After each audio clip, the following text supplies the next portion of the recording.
Hi, everybody. This is Iris from Indigo Warrior podcast, and today's guest is all the way from California, Andy, who has his own show. And we will be deep diving into some topics that are very close to his heart, and also a great opportunity to just see where the journey takes us. So welcome, Andy. Thanks so much for tuning in, for making the time. Oh, thank you so much for having me, Iris. This has been a long time coming. Yeah, we've been on each other's radar for a while. Yeah. Yeah, and we sort of had a practice run at this. So yeah, I feel good, and I'm happy to be here. I'm happy to be your first American and scared. I mean, I guess maybe that's a good place to be, low expectations, everyone with an American. Oh, So definitely.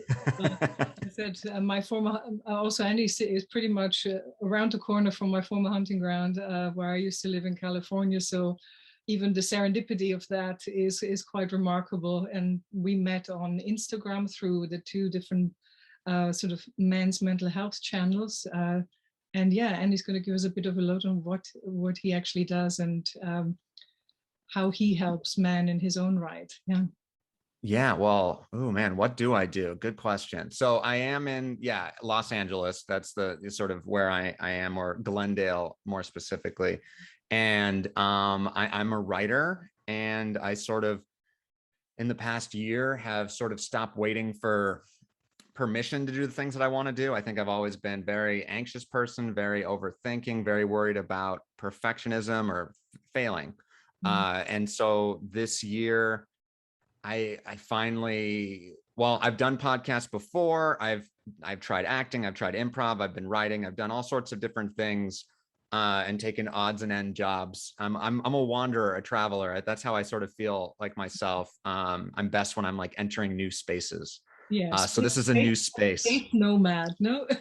Yeah, Yeah. kind of. Although I don't know if I can live in a tent necessarily. I feel like I want to have that ability, but I think that still scares me. But maybe that's another adventure down the road.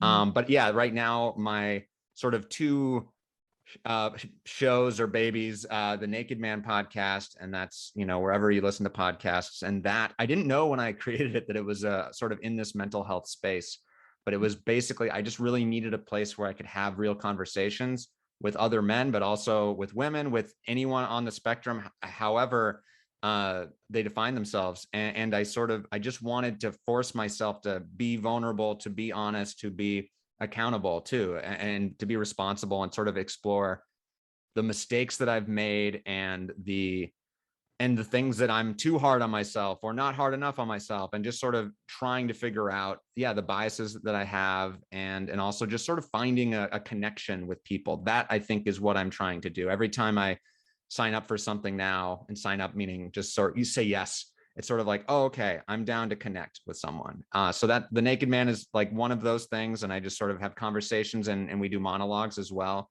And then I recently started a movies with friends show that I didn't really know what I was doing, but that was the whole point. And it was horror movies for October, but I'm going to spin it out and do sort of any movies, because I love movies. Movies help me understand the world, help me understand myself. And it's like what I want, what I'm writing and working on. So I bring a friend, we watch a movie, and we pair it with a drink or food, and we talk about it, and we just have fun. It's very simple. That's not like the most ingenious idea in the world, but like honestly, it's really, it makes it easier to connect with people if you have a common thing to talk about, right? It's just that structure. And I think that's what this space as well is built on.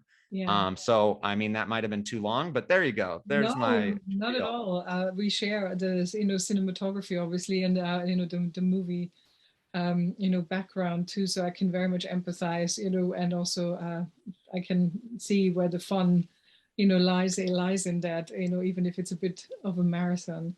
But creativity for you then is a big thing, isn't it, in order to make, as you said, make sense of the world, sort of use a creative outlet, no?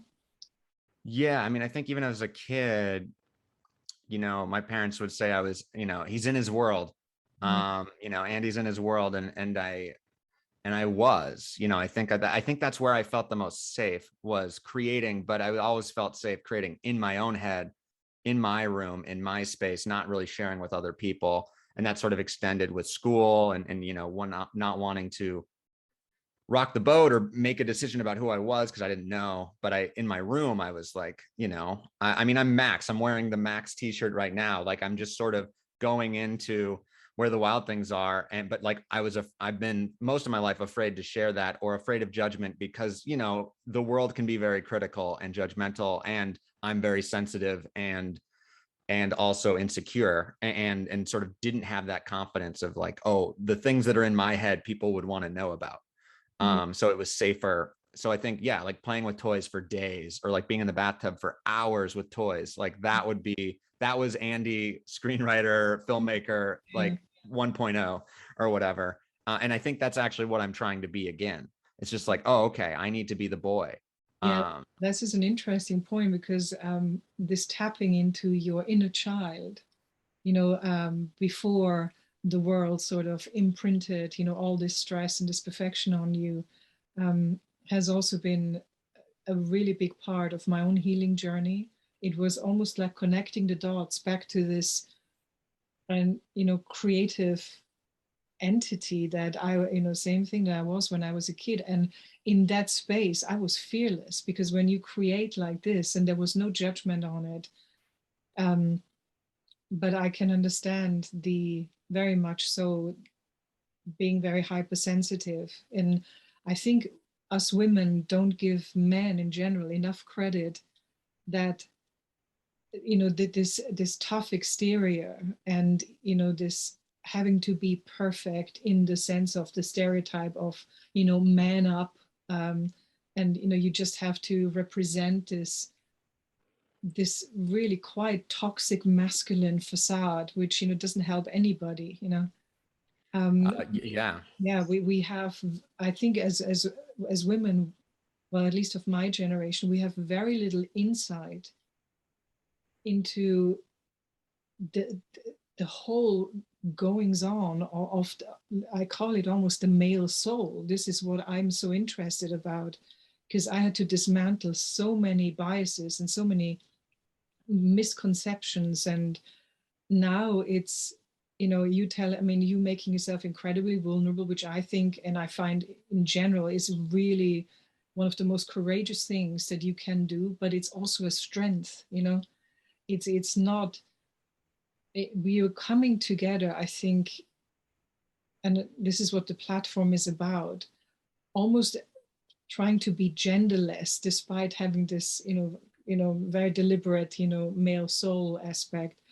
But because at the baseline, there is all our humanity, and Mm-hmm. so we all have the same feelings, we have the same insecurities, we suffer the same pains, so I feel really moved every time I hear a guy actually opening up about how they actually feel, and it doesn't have to be a perfect space, and it doesn't have to be a perfect moment, I to mean, yeah, I think, I mean, oh yeah, no, I think that's what I feel like I need to find, right? The perfect moment or the like, I think that's why I talk so fast or I'm like, I sort of always trail off or I'm always trying to figure out where to go.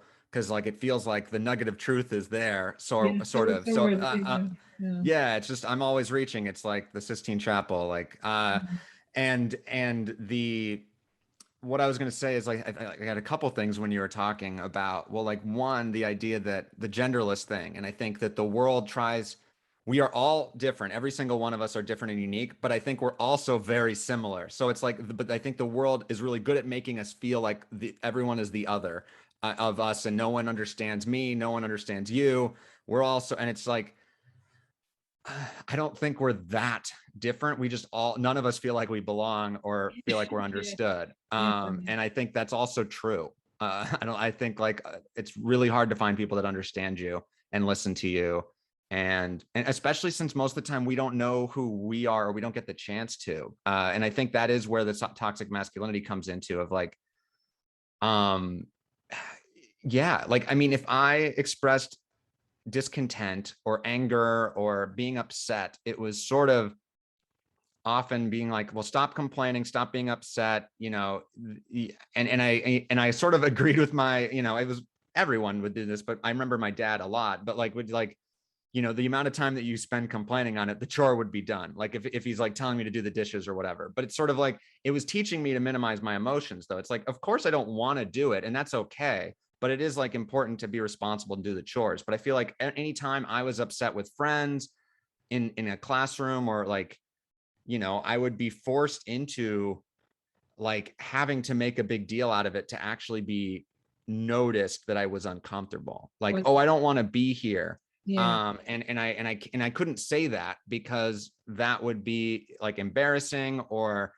be too vulnerable, or I'd get made fun of, you know. And like so many times if I cared about something in a way that felt not masculine, or like, yeah, if I'm caring about something that's not baseball, I would, you know, I definitely had homophobic remarks, like, you know, lobbied at me. And I always knew that was wrong in every way, but I never really stood up for it. And I just sort of, it cowed me for the most part. And I was like, oh, okay, I can't, you know, there's only certain people I can share feelings with. And that sort of, that a number of people sort of shrinks and shrinks, it felt like, or, and then, but it changes also. And I think like, as I gained more confidence and sort of Yeah. found new spaces to be. And that's why I think I like new spaces, as I said before, because I think there's more wiggle room about who I am or who I can be. Yeah, it's like a reinvention opportunity, you know, in each sort of, yeah, in each new area. But what you said about not being heard for how you feel, or not having that acknowledged without critique, yeah, that's, you know, that's very familiar too. Now, I think maybe men are under more scrutiny because as women, we have more wiggle room emotionally of how, you know, far we can take that on the scale, you know, of expressing, yeah, our emotions more freely. So I think actually us women have an easier deal in that one. If you are a very sensitive male, and I'm not saying, you know, it doesn't even matter if you are, you know, straight, gay, whatever, on, you know, gender fluid.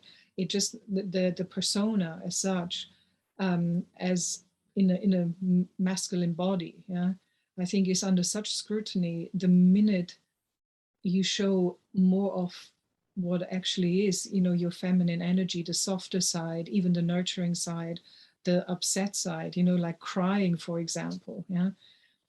Even in public, I mean, even, you know, in this day and age, most of my friends' children who are male, they are in maybe in their teenage years, they still have a complete hang up that, oh no, you can't show, you know, tears or upset, you know, in public. So this repressed part of you, like you said with your dad, you know, sort of, oh no, don't complain about this.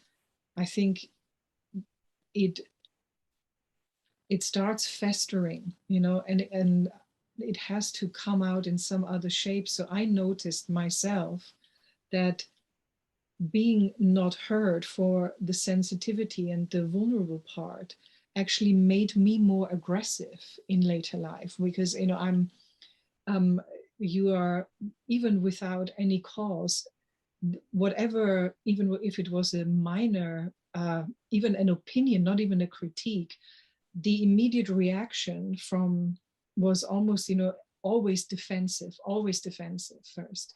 And obviously that doesn't get you anywhere. And so it caused me, you know, endless troubles. But I noticed even physically that I started to collect this anger, yeah, of not being heard or not having my, I mean, were you a very angry person, would you say? For not, you know, being able to express even with that sensitivity. I'm just curious how Yeah. this transformed, you know, in you then. Yeah. Well, I think I mean, first I'm going to say I share the defensive thing. Like that's something I still am working on and still like will, it's that sensitivity that then leads to, oh, like I've been judged before by that statement and just assuming someone is coming from that lens, or it's just a trigger, right? Yeah. And so, and that, like you said, is not helpful. And sometimes I certainly am not even aware that I'm being defensive. It's sort of like, no, you did it. And that's not the point necessarily. But yeah, I think anger is the thing that I still have it, and I had it, I think, as a teenager. And my dad had a temper, and it scared me, not in like a, oh, I'm in danger way, but like I saw that in me, and also just sort of I saw the frustration, and I didn't know. I didn't know how to express it, or it felt like anger is bad, right? That's what it felt like. We're taught that anger is bad, emotions are bad, and anger isn't bad. Like, there's a reason I'm angry, there's a reason that I'm upset, and it's more exploring those. And that's what I've learned in therapy, and talking with people, and people that listen or ask questions about it. Because yeah, I think the anger is still sort of, I can get there easier, I think. But I think that's sort of that almost feels more of a masculine thing too. Like, I know me and my partner, she has a lot harder time being angry, Yeah. um, even though she is justified in being angry. Mm-hmm. Yeah, it's interesting because as a woman, there is a stigma to that too. Because as a woman, when you are angry, you are immediately perceived as aggressive. Mm. So there's a different connotation on that emotion, or the expression of that. Even if you are not in an aggressive, there's a difference between anger and aggression, because aggression, I think, is the next step to physically exalt, sort of, perpetuate that. You can sit there and be angry and just, have no um, sort of, Right. activity perpetuated, but you're still, angry, yeah, and you deal with that. But what I noticed as a woman, when I stood up, or even for something that I felt upset about and angry as an injustice, not even done to me, or where, sort of, I was a class speaker. The minute you are the pardon me, you're the aggressive bitch, yeah. That's the sort of corner that you're then thrown into. So as a man, you have a bit more leeway in expressing your anger, even with a certain violence that I think is societal, still accepted. I mean, if two guys have a fight, yeah. I mean, there's no, major thing. I mean, obviously depending on the degree, but if you punch somebody in the face, even in high school, yeah, I know you get a reprimand and maybe detention. If a girl does that, yeah, also how you then perceived after that, yeah, sort of That's true. your whole image changes, yeah. Yeah, like that woman is probably seen as crazy, and then like the guy is probably seen as cool in some way, or like at Like least like, you're oh, I don't want talking to mess about it. with him, or like, oh, Yeah, Andy has balls, or whatever yeah, yeah. stupid thing that we want to say. Because yeah, like I mean, I've been in, let's see, I think two fights in my life, and fights is a strong word. Mm. Like, I just remember you said about injustice gets you angry, and that was always for me too. And and it was most of the time between me and my sibling about what was fair and not, and it felt like I was always getting the short end of the stick. And now I recognize, I mean, I think it's not really important about relitigating that, but I think I was definitely in my head about what, like, it was my point of view for sure. And I think I've definitely learned that even more in, as a straight white male, the sort of privilege and perspective that I have of like what is fair or not is very skewed. But back to the fights, I guess, if that's important. I just remember that, like, there was we were on, like, I think it was like the last day of 8th grade. We were on the beach. We were sort of like, oh, we're celebrating. And then this guy was just being annoying and sort of bothering people, splashing girls, splashing people that didn't want to be splashed. And I think I just got tired of it and sort of stepped in. And then it was just like we sort of had a fight, but no punches were swung at all. Yeah, I think I just like flipped him over me, and I yeah, don't know why that's my move. It was like a yeah. That's wrestling why. move, but That's it was just like instinct. And I just remember, like, he mm. got like kind of in trouble, and then I didn't, because the principal knew me and is like, oh, this is like, he sort of heard my story and was just like, oh yeah, I think you were just sort of standing up for people, or I don't Mm. know. But and then the other one was like a friend who just like wanted to fight me. It was like a friend of mine. He was just like, and he was trying to agitate me on purpose, All right. Yeah. like to just get something out of me. And, drinking was involved. And I did the same maneuver. I remember I just sort of flipped him. That's your thing. Yeah, I that's your don't know ninja what that move. is. Yeah. Yeah, I don't want to. I don't think I've never punched someone. I don't think I've even thrown a punch. Yeah. So I don't know. That's impressive too, So, but it's interesting. So we're honing in on the topic of anger as a sort of a core emotion and what spins off for different genders, in general. Well, you mentioned something quite a lot, even in our first call, and that's something if you don't mind, if I would like Please. to reiterate, and that is the sense of perfection. Hmm. So do you think that the overthinking is linked to that perfection? Because is it something that is almost sort of on auto, sort of auto mode? Where did it come from to feel that, this perfection has to be reached? Do you feel you have to be perfect in what you do? Yeah, well, I think, and it's weird. I don't know if I didn't realize I was a perfectionist until fairly recently, but it's in a different thing. Like I think perfectionism has this sort of, in my head, it's like someone who has perfect handwriting and everything is in order and all these different things. And that's like a kind of a more obvious, but there's so many different versions of it. And I think mine was always from a macro perspective of like what my life could be, or like what the Andy's world again. It's like this huge sort of universe of things, and that has to be perfect. Or like I don't really care how my handwriting looks or how I look or whatever. But like, oh, I want the sort of this journey, this story to have a good ending, right? And that's sort of the writer thing.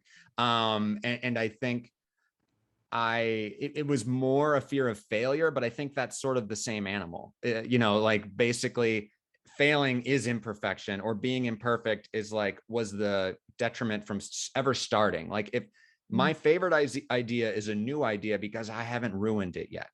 It hasn't gotten hard yet, right? That's like it hasn't gotten to the point where I don't know where it goes, or I haven't like made my first mistake. And then the lesson is, oh, but mistakes are glorious. And like, that's when you learn and you can improve.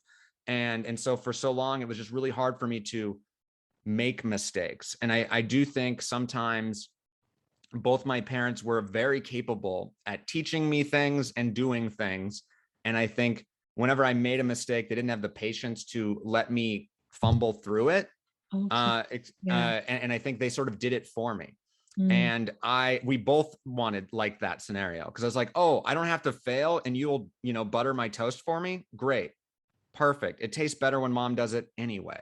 Right. Yeah. And then that sort of becomes like what I want other people to do my ideas for me, or like the things that I struggle with. I was sort of bailed out because my parents cared and didn't want to see me make a mistake. And then Yeah. instead of me being allowed to learn, and I'm not saying I don't harbor any sort of blame to my parents, because I feel like it's so hard to watch your kid make a mistake, or and I think I was so upset at myself when I did it. Yeah. Right. So I think, and I don't know where literally that came from, but I think sort of how it was reacted to then sort of made it even harder to make mistakes. Yeah. And then I think the judgment of other people, if I ever was making a mistake or did something wrong, like I think that still happens to me, like sometimes especially with male friend groups, where I just have this recent thing where like I went on a bachelor party where it was after my wedding, but it was my bachelor party because it was for COVID Zoom, so we did post and we went to, they surprised me where we were going. And I think we had a great time. But I remember like, if I'm like, and I was sort of I would say I was on fire. Like I was Andy, like at his finest, doing great. Everyone's having fun. And I think it's one of those things, like you make one bad joke, or you make like one, like, oh, we go to somewhere that wasn't as good and it was my idea. And it's sort of like, all of a sudden there's shit talking in your direction. It's like, oh, you fucked up. And it's just like, wait, like I can't make a mistake. Like like I'm the only one who's actually making decisions also. So it's like, I think everyone's so afraid to make a decision because then we're all going to judge it. And that's why I have indecision too. Right. Like if it's like, oh, there's never a right decision. I don't know. Or like, there's a lot of pressure. So does that indecision then lead to procrastination?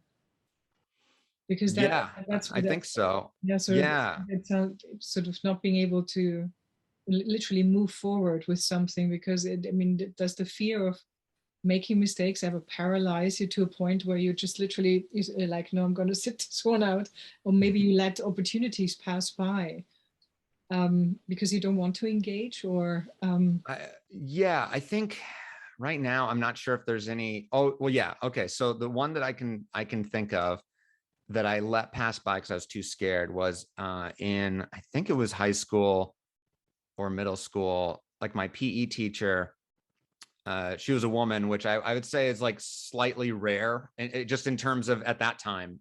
yeah, I'm just, so that's why I'm pointing it out. It doesn't really have matter about the story, Miss Marriott, and she recommended me to join a leadership conference, like to be part of leadership, like because she recognized my leadership in PE, yeah, and I was just like, I mean, flattered by that, but terrified by that, and I was like, no, I can't do it. I'm too scared.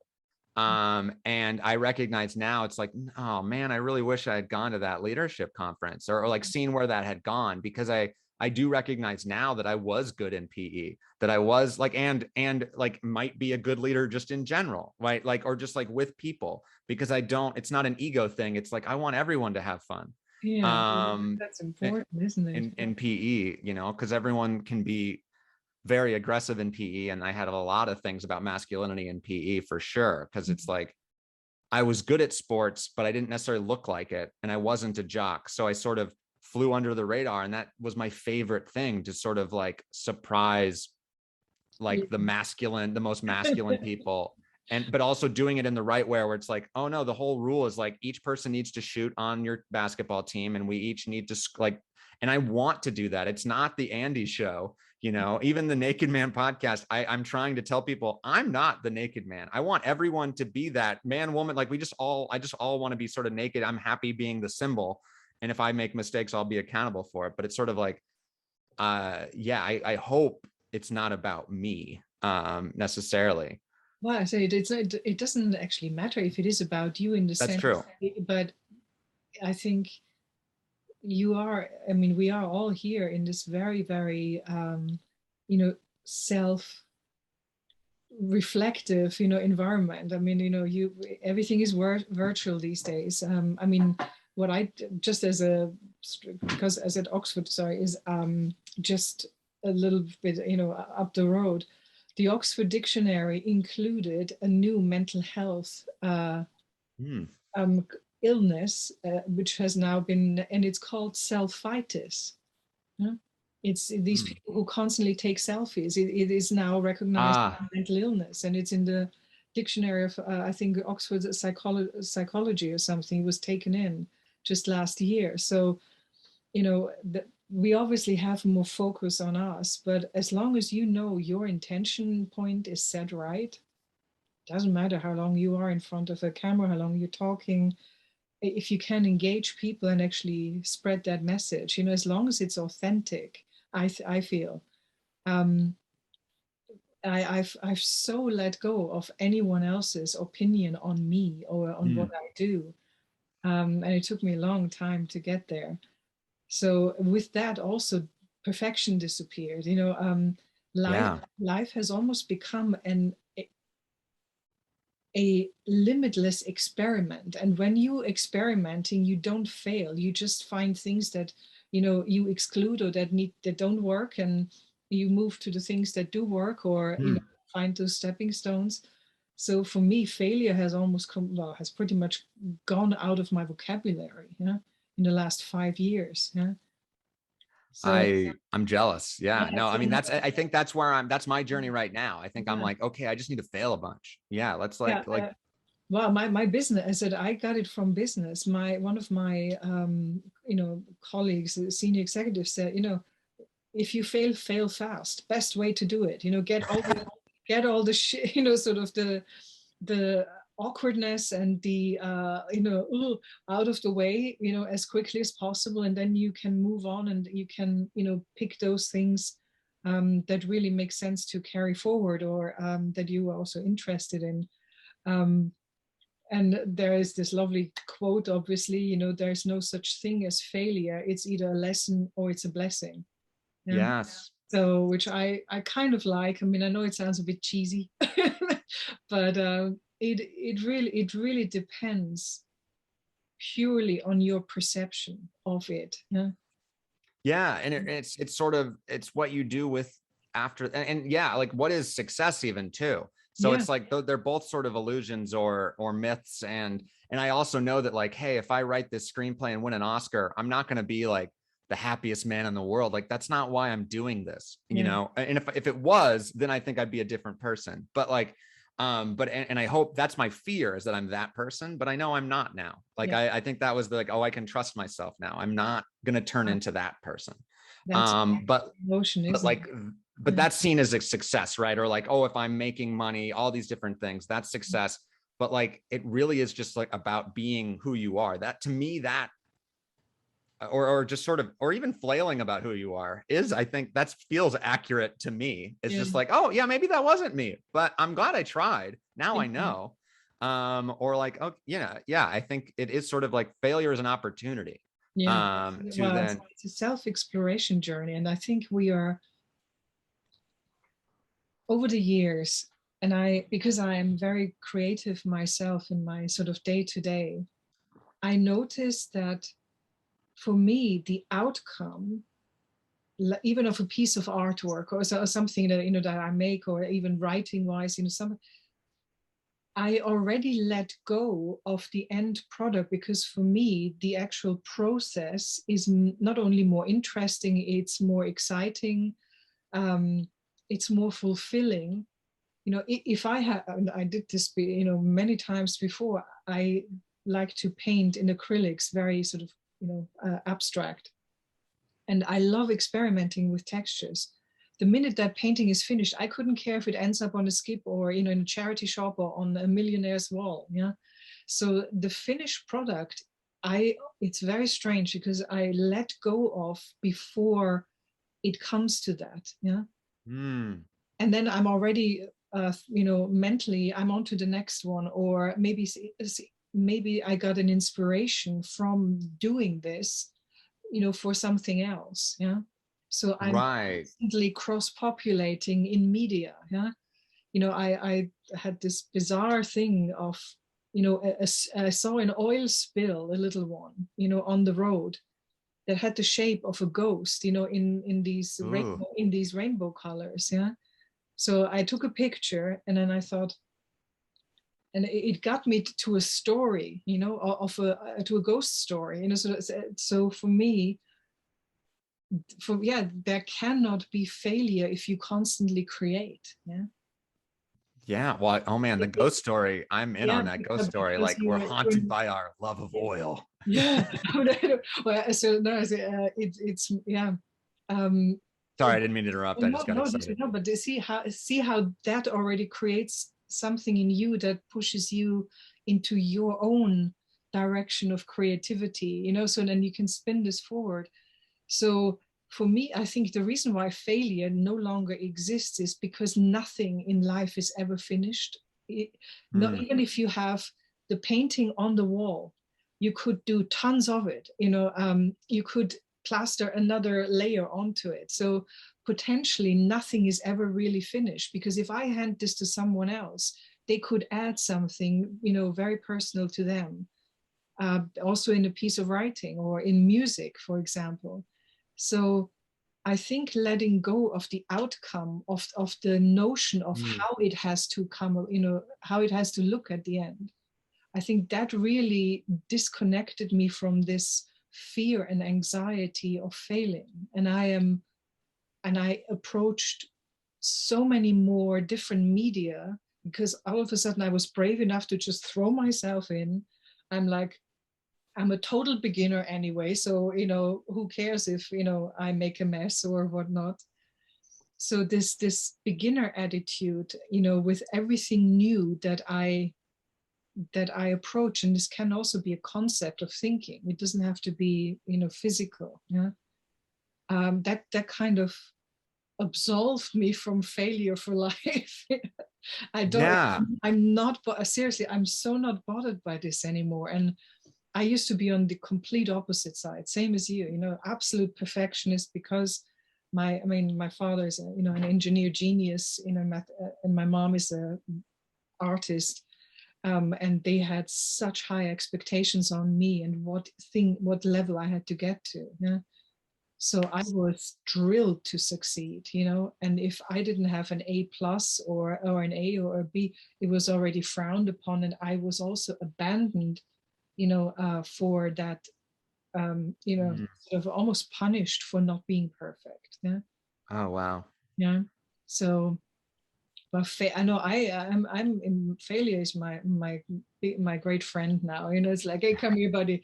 You know, I bits and love that. bits and pieces hanging off. You know, but we, you know, kind of we still love you. You know, um, What is the failure person what does your failure friend look like look in like? your, Oh, well, first of all, I always imagine him with, you know, a little bit like a zombie almost, but in a really cute way. You know, he's kind of a lovable, you know, also someone who doesn't really quite know how to move and how to walk, but he tries anyway. Yeah. yeah, I So love that. yeah, so I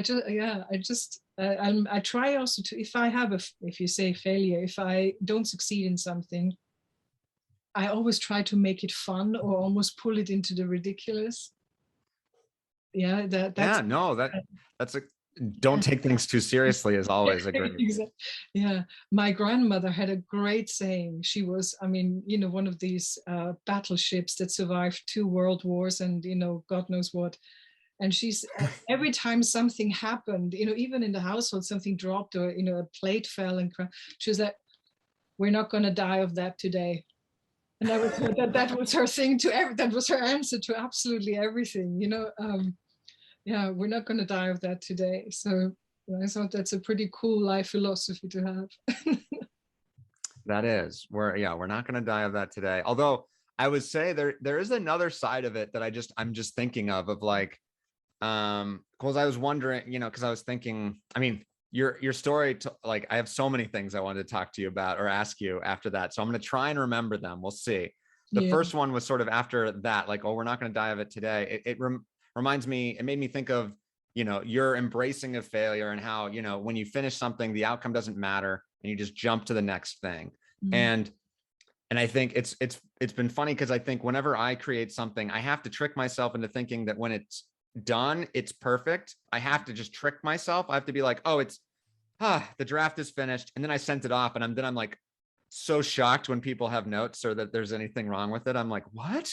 And I Yeah. think that was like, that's part of my insecurity, but also it's like, that's my process too, of like, okay, this is done, in quotes, knowing that it's not. I think I trick myself on purpose.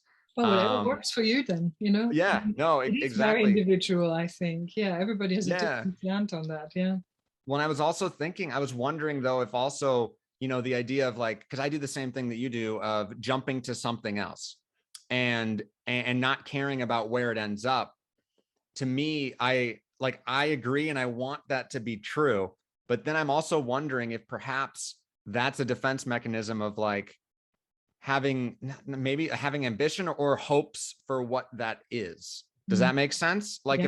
if I like, and it's probably maybe different. Like I think your acrylic thing, it sounds like it's just the pure act of doing, right? And there isn't like, when you do it, it's not like you don't need to make money off of it or whatever. And I think that's where art, Yeah. I hate about it. So, but like, I feel like I have that where it's like, I kind of need to make money on what I'm doing, kind of. So Mm. then it's like, I have to have some sort of expectation on it, but then that feels like that's not the purpose or the point. The point was to be Andy in my room playing with my toys and then hand that to someone. That Whether is, they want it or not is not really my concern, but that's when the society thing of like, well, I have a cat, I have a wife, and we're gonna have kids, and we need to pay the rent, sort of yeah, thing. just to So say, you it's need like, to live, we need to eat. Yeah. yeah, It's interesting that you just mentioned, because creativity obviously, you know, is at the core of all of this, and the creative self-expression, that the minute you attach a monetary or essential need to that love of creating, it almost becomes perverted in itself, because then you start to inhibit the freedom, just even by thinking, oh, okay, this has to be a certain standard, or that this has to be a certain way for, to end product delivery, especially if you're writing, in that. So yes, there are, I think both can exist, without necessarily infringing on the other. What I noticed though is that this is where so many artists and also friends of mine go down the rabbit hole, because they do not know how to separate these two, the professional stuff that you need to do, to make your living, from, the experimental, the sort of the fun part also, that where you have a lot of soul, that is not necessarily for everybody. So that commercial side and that what I call the real artistic side, I still think they can live together if you want to, but obviously where you have the most fulfilling thing is if you are just accepted for what you produce. Yeah. Right. And so again, to separate yourself from that judgment, from any of the stigma, because they don't know either what good art is. I mean, talking talking about art critics, everything that we say here is nothing but a perception. Yeah. Right. So I could say, I could have the biggest art critic with, all the summa cum laude, and I'm like, sorry, your opinion does not matter to me, because you are just as invalid as I am, depending on from which angle you actually see that. Just because we have a historic, line of a certain style or what somebody did, be that Michelangelo, whom I adore, and how far they have pushed their perfectionism, doesn't mean that something else isn't art. Yeah, that doesn't adhere to those standards necessarily. So this discrimination is actually, I mean, it's not only ego, and a certain inflexibility, yeah, but it also diminishes the very core of what creativity is, and that is a unique self-expression of someone, of how Right. of how someone feels in a certain medium. Yeah, if it's not good, obviously a piece of music, when somebody can't sing and all they love doing is singing all day long and their voice is grinding on your ears, yeah, or they can't really play the guitar. I mean, the best example is, in Friends, Phoebe, yeah. Right. Right. But Right. look at how loved she is and how accepted she is for that, and everybody knows Smelly Cat, yeah. Yeah. No, Yeah, that's true. yeah. So yeah, so There's a lesson in there for there is, sure. I think there's a big lesson in there, yeah, for creatives in general, yeah. Well, um yeah. I was thinking of, I mean, oh man, did I lose it? I might have lost it. Because I mean, I grew up on Friends, so then I just like went to Friends there. Yeah, that's okay, Went we're to, going everywhere. no, it's okay. Oh, okay, yeah. So the critic stuff, which is like, because I think one of the things that I'm also playing with is sort of writing things about movies and TV and the art that I enjoy or don't. And the notion of it, art being good or bad, I think is sort of be like not the point either. Like, how can I say what's right or wrong about someone's artistic expression, like you said? And also, I mean, when it comes to a movie, there's like hundreds of people, hundreds of different things going about that turn it into something. So it's somewhat easier to be like, oh, this movie, like to be like, oh yeah, this probably was ruined because of money. Mhm.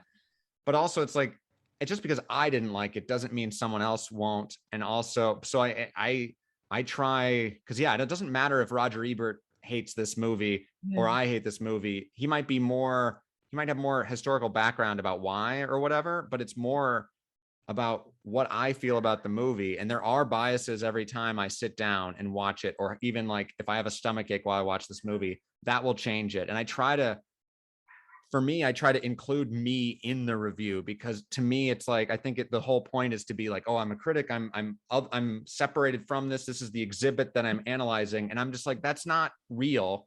Cause yeah, this movie I liked because it reminded me of my childhood. It made me think of this. It made me think of this. I needed to pee the whole time and it still was good. Like that to me feels more real than, I don't know.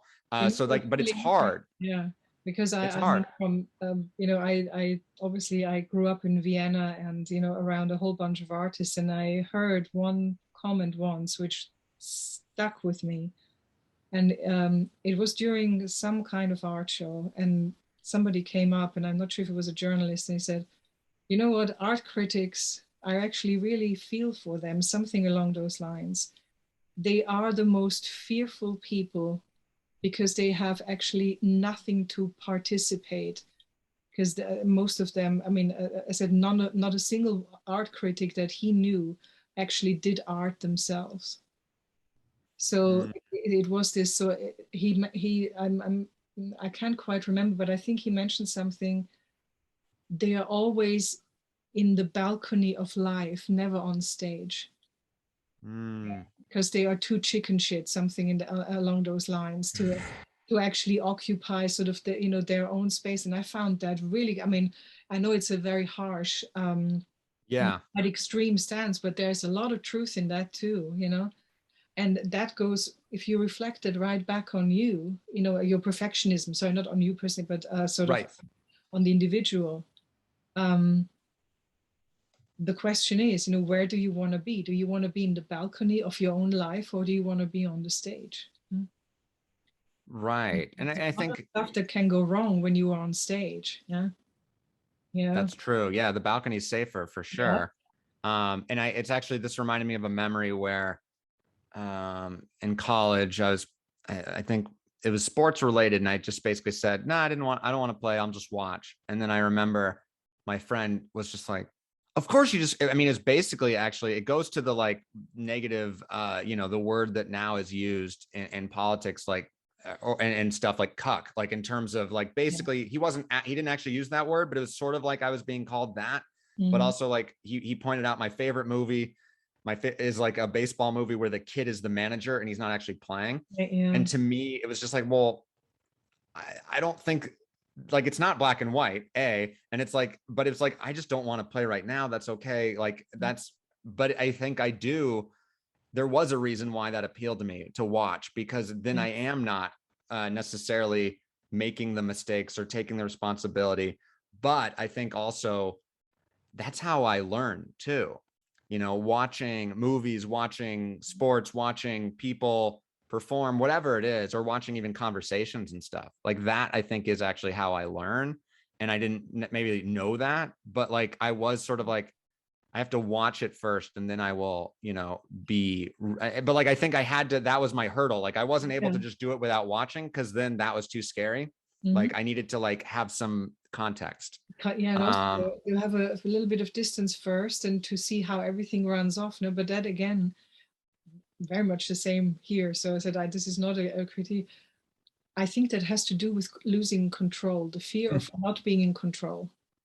I am the same. I love being on the sidelines. I love to observe. I'm this sort of people watcher, rather than, you know, actually taking part, and was for a long stretch of my life. But I know that for me, looking back now, it was all about being afraid to lose control, or even to hand over control to someone else, yeah, who might know, be that the game, be that the topic, or the activity that they ask you to partake in. It's this knee-jerk reaction, and I'm not sure if it had to do with then being afraid of failure or making a fool of myself. I think it had much more to do with that I didn't know if I'd like it, so I have to almost, and that would put such anxieties on me, maybe because I am quite an idealist, and that's my comfort zone. So if I don't like something, I usually have a very strong reaction. I need to withdraw myself from, be that a gig, or, if I don't like the music, it's not just, oh yeah, bad night. If I can't, I actually leave the venue. So the extremes, I think, are more polarized in my whole sort of, perception, well, my whole persona. That has to do maybe with being hypersensitive. I take things much, much more, not only serious, but I take everything in, quite, there's no filter system. It's almost like the impact is either full or not at all. Yeah. I was thinking intensity maybe more than. Yeah, that's a good, good word. Yeah, the intensity. So yeah. Well, we've talked about anger. We've gone from anger to creativity, to failures, to, perception, to bravery too. So we've covered a absolute kaleidoscope. Would you still like to do the card sort of as an end run for a bit of an intuitive pick? I was thinking I could like roll, like use your deck, and sort of maybe that is sort of our, like where we're going next, where like what I either need to work on or where I'm at now or something, like just sort of take it like that. That's how I was sort of seeing it. It feels like a good. See what the energies are gonna produce. We got to get this good audio here. Oh, cool. Yeah. All right, and I'm not looking at the cards, but I have to, this is serious. You have to like clean the deck. You have to bless it. What's my intention? Whew, okay. Where to go next? Well, where to go next is sort of, sometimes that's like my fear, right? But it's that's actually not the right question, or not that there's a right or wrong, but it's sort of, and even me asking, what do I need right now, seems like the same kid who wants someone to butter their toast. It's more like, it's more, you're already there, sort of. Yeah, no, it's just like, so yeah, this is the card, and whatever it is what needed to happen. Okay. And it is, integrity. Interesting. Very integrity means nothing if it is not actioned. It needs no fans, no accolades, no applause. Real integrity is tested when nobody is watching. Okay. Gee, did I write that? I did. Yeah. No, I said you did write that. Yes. No, it's one of my favorite topics to reflect on, even for myself. So I'm not sure what comes up for you, because talking and being very eloquent and intellectual, even over our shortcomings, is nice and neat. But then what happens when the door closes and when you are triggered, and where, do you still, I still, fail myself in even drawing healthier borders, integrity. People always see this as something that you kind of project to the outside, but it is it's such an inner job. Yeah. I think you can only have real integrity if you're living your own truth. Yeah. That's sort of my stance on that. I'm not sure where you stand on that. What does that really rang true to me, and sort of felt like, that I mean, my initial defensive reaction is like, oh, was I just full of shit this entire time? Is that what that card meant? That was my honest reaction at first, but then I'm like, no, that's not, I mean, I could take it however I want, of course, but I was sort of like, calm down. But I think what you said sort of illuminated a little bit, because I think sometimes it is easier. It's easier for me to be like to have integrity when we're recording. It's easier to do it when you're like, when you have a podcast, when you have a show, when there's structure around it in your everyday life with everyday relationships. I like to think that I'm good at that, but I do know that, like, that too, but it is sort of like, I'm not performing right now. I try really hard to like, this isn't performative to me. And that's like what I'm even exploring too. But the act of recording sort of does something. Yeah. And I'm trying to be cognizant of that. And that's, and I do explore that in therapy and with my couples therapy too. Cause I think it's interesting. I think as I get better at, communicating with other people recently, it sort of felt like maybe I'm still childhood Andy with my wife, which is like the person that you don't want, like only like, probably because we have the most interactions, right? So there's more chances for fuck ups. Yeah. and there's also more comfort in screwing up. So we both will screw up together, and that's a good thing. And then we just have to keep working on it. And that's what integrity is to work on those mistakes and be honest about them. And that's the whole thing, I think. And I'm trying to do that. And I think the other part of the card that to me is another sort of test for me was that, like, you know, when nobody is watching. So like you said, when we're off mic, but for me, it also extends to the work that I'm doing that isn't necessarily being seen or listened to by a lot of people, but it matters to me. And that's really all that matters. And it means something to me. And I know it means something to other people, but at the same time, I'm not doing it for that. And that to me is integrity also. Or like I have to, because it was hard for me to go back to my podcast after this adventure with movies with friends. Cause I was like, oh man, it's like, it had become kind of work. And also like, it's a lot of work and there's not a lot of audience. And that's a hard thing to sort of, like I'm working 3 full-time jobs and not getting paid for it. And again, like we talked about, money isn't why I'm doing it, but also like we, you know, need to have some to survive, sort of a thing. And that's that chicken or egg thing that I am always sort of in a pretzel about. Maybe I'll leave you with a question. Yes. Why do you think with doing what you do, you know, on three, you shouldn't get paid enough to make a good living? That is a great question, I think. And I've talked about in therapy where I have this thing where I feel like I don't deserve to be paid. I don't deserve money. I don't deserve XYZ because I'm not good enough, or I'm not professional, or whatever. Or it's too much fun. You know, it comes too easy almost. It's too much fun, or you give, maybe, right. Or it's like, it's just like, well, what am I doing? You know, sort of a thing. Or there's no, but it is sort of, and it's also, I think, you know, I said, and we didn't really get there in terms of asking for help. In a way, it's sort of trying to, like, especially with podcasts, it's not like there's like money in podcasts really, and except for Patreons and stuff like that. And that is sort of my next step. And I'm working to figuring out how to do that. That makes me feel comfortable, because asking for money is not a thing that I like to do. When I did movies with friends, I did it for a charity, and that is so much easier because it's like, and it's more purposeful too. It's like, I really believe in this thing, but it's like, I need to believe in myself like that too.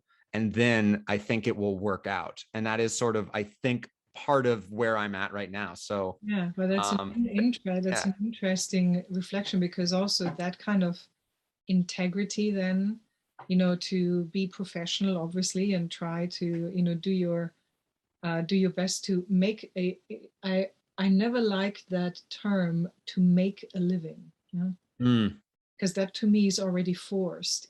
I mean, it took me a long time same thing to get there, to put enough self-value on just me being me, that I have a right to be here and to be reimbursed for however, you know, whatever skills I can facilitate, but in a fair way, you know, and I don't have to be the best in my class or you know, in my job. But there is this very derogative notion to, you have to make a living, because that already means that if you don't measure up to that, you know, baseline level, then you are not good enough. I mean, that's what this really means. And obviously, right, the failure comes back in our favorite F word. Right, yeah, sort of back where we started, you know. So that's I think that's an interesting sort of 360 loop, no? So that it just shows, and you know, I think, you know, for men maybe even more so in this society, how failure literally, and don't get me wrong if I say this now, penetrates the, you know, all areas of your life. Yeah. I mean, and so to find out all of these touch points, I think, and really examine them. Are they even real? Are they justified? You know, is this even me now? You know, and that's where it comes in, you know, asking for help, even if it means, okay, can you just give me your opinion on this? I really want to just get another perspective. Yeah. It doesn't always have to be, you know, monetary or some other help. I think right. I think just asking for someone's time, sort of, Mm. and obviously I hope this comes across here too. I make a deliberate effort and point, not because it's so tough, but to actually make space to listen Mm. and let somebody, I don't mind at all. You can go off on tangents, wherever, but it is for me because I have never had that privilege to be listened to.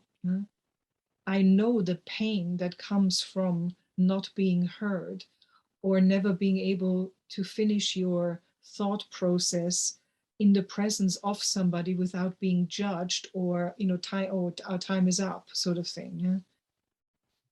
So if that's all I can facilitate to a certain degree, obviously, then for me, my job is done. Yeah. In the sense of, my vocation is done. And you can see that I actually don't need to do anything apart from being present to have value. Mm. That's so true. And you are a really good listener, and thank you for listening. And I No, hope no, this, I again, did this a is I hope not I did a about, pretty good job as no, well. But no, I'm but like trying to your to point, just, I yeah, agree. I I think try to put this back to you, listening, I think, is the yeah, only thing we need to do. yeah, Or like listening is the most important thing. Like it's the best gift you can give someone. So yeah. thank you. I think hopefully I shared that with you too. Yeah, no, Um, absolutely. But what the reason why I said this is I want to almost sort of flip that back on you, that you listening to yourself, yeah, and then going off and doing all of these things is valuable enough. hmm. Yeah. I'm not quite sure if I'm even making sense here. No, that actually makes sense. Yeah, exactly. I mean, Yeah. the easiest way would be say you being you is enough. Mm, Make a living, to get paid so you can actually have a comfortable life so that you can build on all of those things that you like to create and that make you you, yeah, if that makes sense. So in essence there's no addition needed, yeah, there's no pressure needed for you to be able to make a living. The value is there, that is a given, yeah. mm. Thank And you. and Yeah. you can because I can send the maybe I can formalize this with this integrity, the integrity you have and the bravery, yeah, to observe yourself from these angles of your vulnerability, yeah, to share that with the world, yeah, that that's more than enough, yeah. That is, if that gives you any kind of grounding, to go on this naked, the podcast you do is inspiring so many, and it has re-educated me already on certain things. Yeah. So the value you added to my life, and also that goes for my other guests, yeah, is exponentially more than somebody who, and this is not in derogative, somebody who you know is actually forces himself to be in an environment because he gets paid to do so, yeah. Mm, So once you get the value proposition of yourself right, the rest then actually flows to you. I've noticed that this is the mm, thing of abundance. When you are really in tune with your own value, abundance is a natural byproduct, yeah. And as I can, and I've experienced that with myself and also seen it with others, the minute you start living your truth, yeah, that stress of where does money come from, or constantly having to hustle for stuff, completely falls by the wayside, because it's, I don't know, it's almost like a frequency you tune into, yeah, mm. yeah. And Yeah. get yourself sort of into that, we call it flow state, which I like a lot, but to find out what that is for you, because that's different for anyone, yeah, um, is a phenomenal power that, because you can do this all by yourself. Yeah. We all have that, and you're looking at some incredible stories of people who come from extreme poverty and, they got themselves out. There was one point that in all the biographies that I've read, about these people, and it's always the point where they really started to believe in themselves.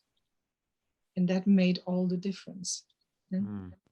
Or when somebody that they asked for help believed in them and sort of, but it is in the core essence, it is the believing that you have value just as you are. And you do, you're a good guy, you are a husband, you're married now, you're taking care of a rescue cat, you're doing all of these other things. Where should there ever be a question over your value? Yeah? Iris. Yeah. Thank you so much. You have me emotional. That was really, really kind. I know you weren't saying it to elicit emotion too, because that's just who you are. And I want to say that you have value as well, just the way you are, and that I believe in you and believe in this show, and want to be. I know because of who I am, I have 100 different things happening at all times. But I want to make you one of those 100 things. So please let me know however I can help your mission, because I believe in it, and I'm happy, so grateful to be here, and to be listened to. And it's nice to listen to you as well. Thank you. No, I said I hope for the audience and whoever is going to cruise around to see the podcast, that it shows we have a lot more in common, if we're talking again about this man's mental health, or, the divide between men and women and what it causes in regards to unhealthy patterns, unhealthy thinking, the perception of each other. Anyone, we can be like this, as it, we, at the baseline, and this is also something that I've been trying to exercise within me, and this is probably where my integrity comes in, is you be whoever you want or can be in the moment. It is absolutely not up to me to judge even a single particle of your being. I'm not entitled in any way to look on another living being, in any other shape than, your trillion cells are a miracle just being here, working like that, blinking, moving, talking, whatever shaped you is not up to me to judge. Your life experience is nothing that I can feel myself into. I can empathize on some aspects where, I had similar things, but it'll never be that. So by knowing that everything that I think and every opinion I have, every dislike or like, is only ever a perception, there is no room for dislike or hate in my life for anyone. And because if I cannot do with someone, I can literally let them be. That's it's also not up to me to, and this is, I think, really important, to not give my energy to everybody. So I'm very careful, but it doesn't come from oh, you don't deserve my energy. That's not the, oh, you don't deserve my time, or you don't deserve me helping you, as in, it's simply, okay, I have to take myself out of the equation because it's not good for me. So this is where self-love and self-care comes in first.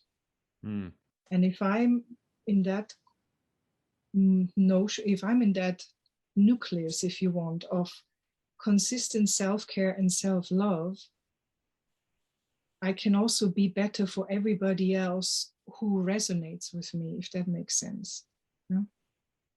Yeah.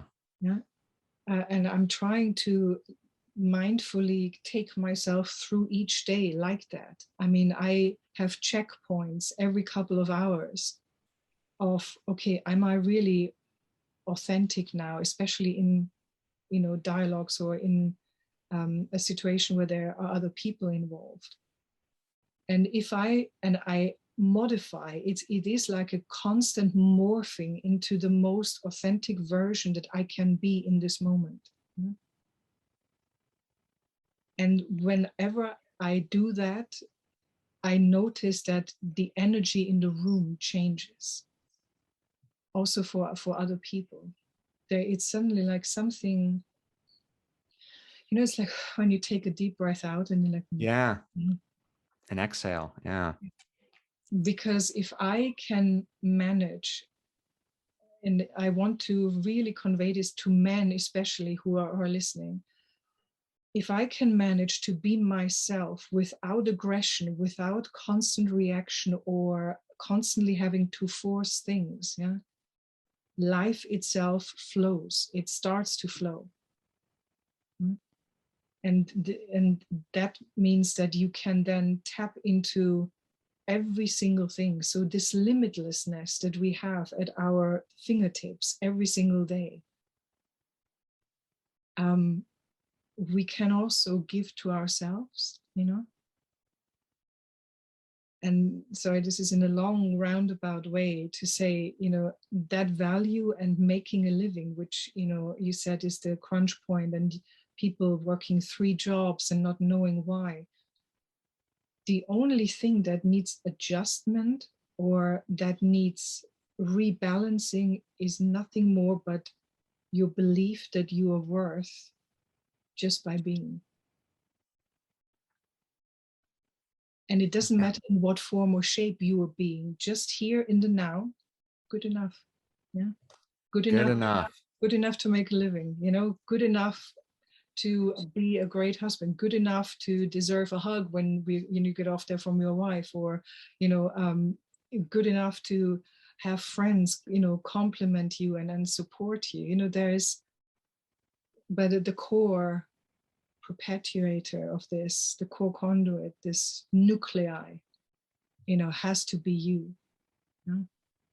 Yeah, it does. I mean, that's where it starts and ends. And I think, the make a living thing, it made me think of, and this is the very American reference of Matthew McConaughey, that he always says, just keep on living, rather than all right. Yeah, but like rather than make a living, just live, right? Just absolutely. keep on living, keep on being you, right? And thank you for encouraging that in me, and I think all of us. Iris, it means a lot. Like I said, you've got I said, as men in general, that are on the show, you have my full support in trying to heal what needs healing, because be that the endless archaic societal pressure that has really deformed the masculine, and twisted it into this really toxic and self-defeating